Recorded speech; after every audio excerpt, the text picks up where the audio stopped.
Hi guys, welcome to another episode of PedalCasters. I'm Philip. I'm George. This time we bring you EarthQuaker devices, the Spires fuzz. This is a dual fuzz, sort of mimics or recreates two now discontinued pedals. One from EarthQuaker, the Dream Crusher, that's the red side, and the green side is an obscure pedal from the 60s, early 70s, the Rosac Nu-Fuzz. So this is a dual fuzz pedal. The green side, well, I have to say, when I was looking for, this is a new edition, this is what, 2017, so it's fairly new, this one.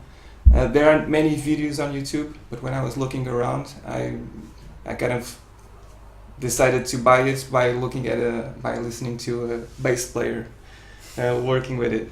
And it sounded really good with bass, but the guy didn't know how to handle the pedal.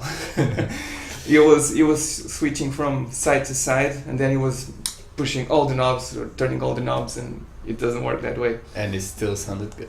Yeah, it sounds good because they are independent. So for the green side, you have the tone and the volume, and the red side, you have the fuzz, the amount of fuzz that you can add to the signal. They are independent, so you cannot put fuzz or change the amount of fuzz on the green side and the other way around for the tone, so they are really independent. One thing that also is very particular to this pedal is that it's always on, so you always see a light on when the pedal is engaged. It needs to have power all the time, it's very or else, bright. yeah, or else it won't get sound through it. And you just activate it on the light on the side that you have chosen. That's because of the switches being relay switches. They always need power to work to activate the mechanical side of them. So it doesn't mean that it's not true bypass. It just means that they need current to actually activate the switches. Yeah, because it is true bypass, and they are silent switches. So it's really solid and pretty.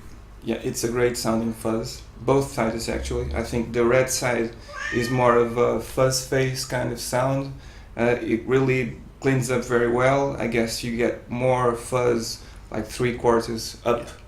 It's when it starts to really fuzz a lot.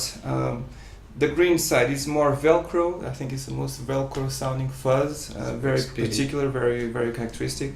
I think the tone and the amount of fuzz interact quite a lot on the green side, so you need to tweak a little bit the amount of volume and the amount of tone to get to the sweet spot. But they are all great sounding fuzzes on one pedal.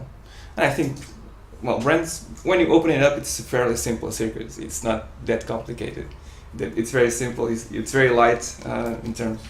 Yeah, it's a big pedal, but when you open it up, it's like a small circuit board. Yeah, And I think brands should come up with more dual fuzzes like this, you know, because yeah, it's a very interesting approach to Just a like dual fuzz. Dual overdrives, yeah, they Mhm. rule, yeah. And it's a silicon fuzz, so even the Dream Crusher side that used to be a germanium one now is a silicon one. Yeah. Sounds amazing. It sounds like a germanium fuzz, to be honest, but without all the hiccups that germanium transistors might have, such as sensitivity to temperature and the impedance and all that stuff that vintage fuzzes have. Yeah. Yeah. So yeah, hope you enjoyed the clips that we have put up for this little panel, and hope you enjoyed. That's it. Yeah.